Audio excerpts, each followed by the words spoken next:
going to miss it. I am going to miss it. I really am. Premier League football's nearly done. Euros starts. Euros will get me excited though. That will have that same buzz, especially if England go deep into the competition. And then we approach transfer window. Then we approach my favourite time of the year. It's funny, isn't it? You know, as football fans, do you find that you're conditioned to see your year? Like, you know, my mum's year runs from January to December. My year doesn't feel like it runs like that. Like I feel like my year. August. Yeah, I feel like my year starts in August and ends in May. Like, this is coming up to the end of the year for me. Yeah, and now we've got an extension though because of the Euros. Exactly. So we are fully on for a year, and we are approaching the best time of the year, which is that period in late July, early August, before the season starts. When you can dream.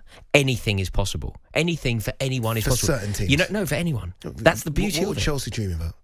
Well, at that point, I will dream about being Premier League champions. You're allowed to dream. There is a very specific window as a football fan that we should all embrace. But there's realistic dreams and then there's nightmares. Late July, round about my birthday, I suddenly think we're going to win the league. We're going to win the double, in fact. I can dream anything. When you start getting excited about pre-season games, as you did to me when you told me Mudrik's the daddy because of a pre-season game against who?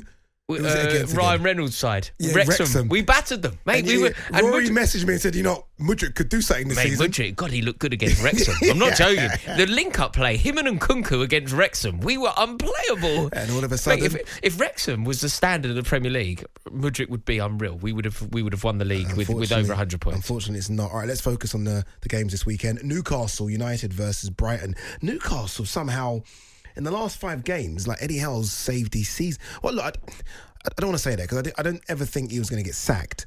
But Newcastle are 6. Yes, they're going to.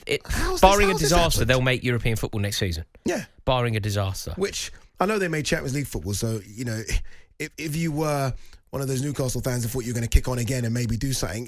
No, but consecutive seasons in Europe is an achievement for Newcastle. That's an achievement. Consecutive seasons. And their injuries have been horrific. Their injuries have been horrific. You also have to remember where they were when Eddie Howe picked them up. So the fact that they're now going to go consecutive seasons in Europe is very impressive. And I think that they're going to finish 5th. I think that they'll finish above Tottenham. Well, then that's a very good season. It's a very good season. And you remove, obviously, Sandro Tonali, their big money signing, their superstar in the midfield. It's been a good season for them. They take on Brighton, and I'm convinced that De Zerbi just wants to be sacked right now. I mean, he's honestly turned into Antonio Conte. I mean, his press conferences, he's volatile. He's ready to go, isn't he? He wants a bigger, quote-unquote, a bigger club. And I get it, right? I mean, every season, I know he's only just recently come, but every season you're selling their best players, and he probably doesn't want a situation where that's happening. He wants to keep Caicedo, he wants to keep McAllister, he wants to kick on with those and build something, and it's never really going to happen at Brighton because that's just not the club's model, is it? No, it isn't. They find players for cheap, turn them into superstars, sell them for a fortune. No, and it really has gone wrong. You know, if you look at their form, like they're all over the place. I always think that it's a success for Brighton to be in the Premier League. Like, I really do. Even I think now, still. Yeah, I think so, because every year, you know, when I'm doing my predictions, you know, at that period of time when I'm talking about that, where we start thinking about the new season, late July. Yeah. When I'm talking about who I think will go down, Brighton still crop up in my mind. I might not predict them to go down, but Brighton being in the Premier League is always an achievement because they're not really a Premier League team.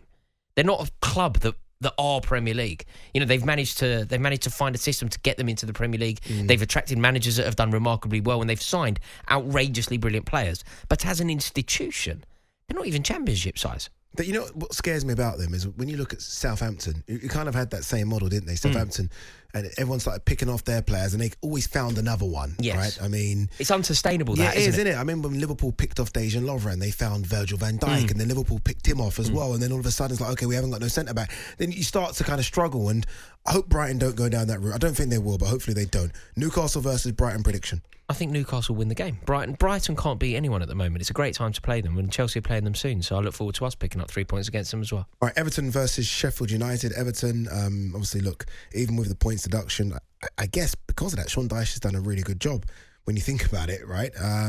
All things considered, they take on Sheffield United, who obviously relegated a few weeks back. Everton, how do you think they're going to get on? At home, Sheffield United. I think Everton will win this. Yeah, surely. I think Everton will win this. They have done very well. I think when we're talking, I know this is going to sound quite uninspiring to certain people, but Sean Dyche could easily be manager of the year. Stop it. I don't think that's wild. If you factor everything in... If you factor in, what, the 8-point deduction? the 8-point deduction, the team that he's got, the conditions that he's working in, this takeover with 777 that hasn't happened, dealing with Mashiri, dealing with the unknown that is this points deduction. You know, we've never known. They've had it looming over them. It can't be easy to work in those conditions. I will give you, he's had a good season. I'll give you that. I'm not having it managed the season. Keeping Everton in the Premier League, I think he. Listen, it's a good season. Here's my shout.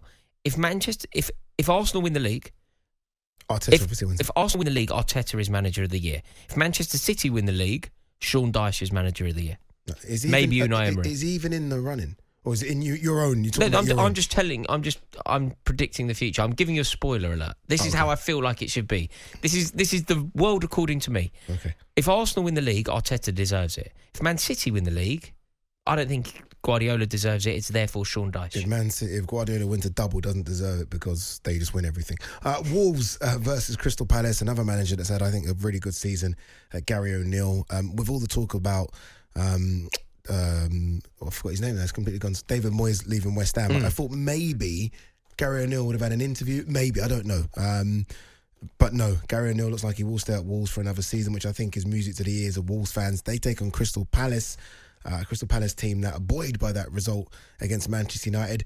This one isn't easy to predict. No, it isn't. But I do think that if you look at the form of both clubs, Crystal Palace really are in the ascendancy. And if you're going to go with form, Crystal Palace will win this game.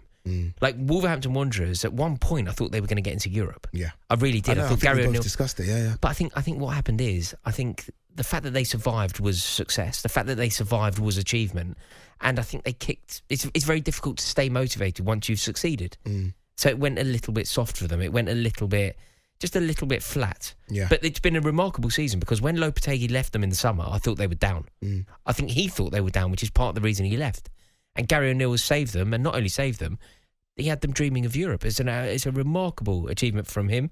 But equally, Glasner at Palace, they really are moving in the right direction. They play some wonderful football, some great players at the club. Football. And the only sad thing for Crystal Palace is that the season's coming to an end. The season had been another 10 games long and they were in this form. They'd be dreaming of Europe. I'll tell you something, Mateta for them up front, I think got 2 goals or something last season. I think he's on like 12 or 13, 15 in all competitions. Something about him, by the way. Like big, strong, run the channels, left foot, right foot. I mean, they got the scary thing for Crystal Palace is they've got so many good players that you feel like could take that step up. So not a risk. Like Elise is not a risk in a big club. Eze is not a risk. Gay's not a risk. You know what I mean? These are players that it's not like, oh, should we have a gamble? These are not gambles. These are players that I think will do well at a higher level. And I think, I don't know, the owner's ambition has got to match their ambition. And Crystal Palace seem to be just okay with but they've never had a better chance now. You know the amount of players that they have there. They have a manager that's very progressive. You know, it's a noble appointment. This is their opportunity, isn't it, to maybe kick on that little bit more. You know, as a club, they're a far bigger club than Brighton, for example, and they're huge rivals. They've watched Brighton play in Europe this season. They've watched Brighton fans go over to Marseille and go over to Amsterdam or whatever else. I think they'd be looking at that thinking that should be them. And this crop of players are probably good enough to get there under the right manager if they can keep hold of them. All right, another manager has had a good season, Andoni Iraola, up for manager of the season. Bournemouth take on Brentford. This is a game where both teams will have their slippers out, and I've already booked the holidays and I'm already thinking about being on the beach somewhere. And so I have no idea how this game's going to go. I'm going to go Bournemouth just because they're at home, but neither team need to win. Neither team... No. It doesn't matter to either team at all, to be honest with you. No, it makes it very difficult one to predict. When I see a fixture like this, you've gone with the home side, which makes sense. I just go for the draw. I think this has got like a very nice temper. A 2-2 draw. Let's just agree to score a couple of goals. Let's entertain the fans, and ultimately let's both just get out of here with a point. On AM, on DAB, via the talkSPORT app, and on your smart speaker.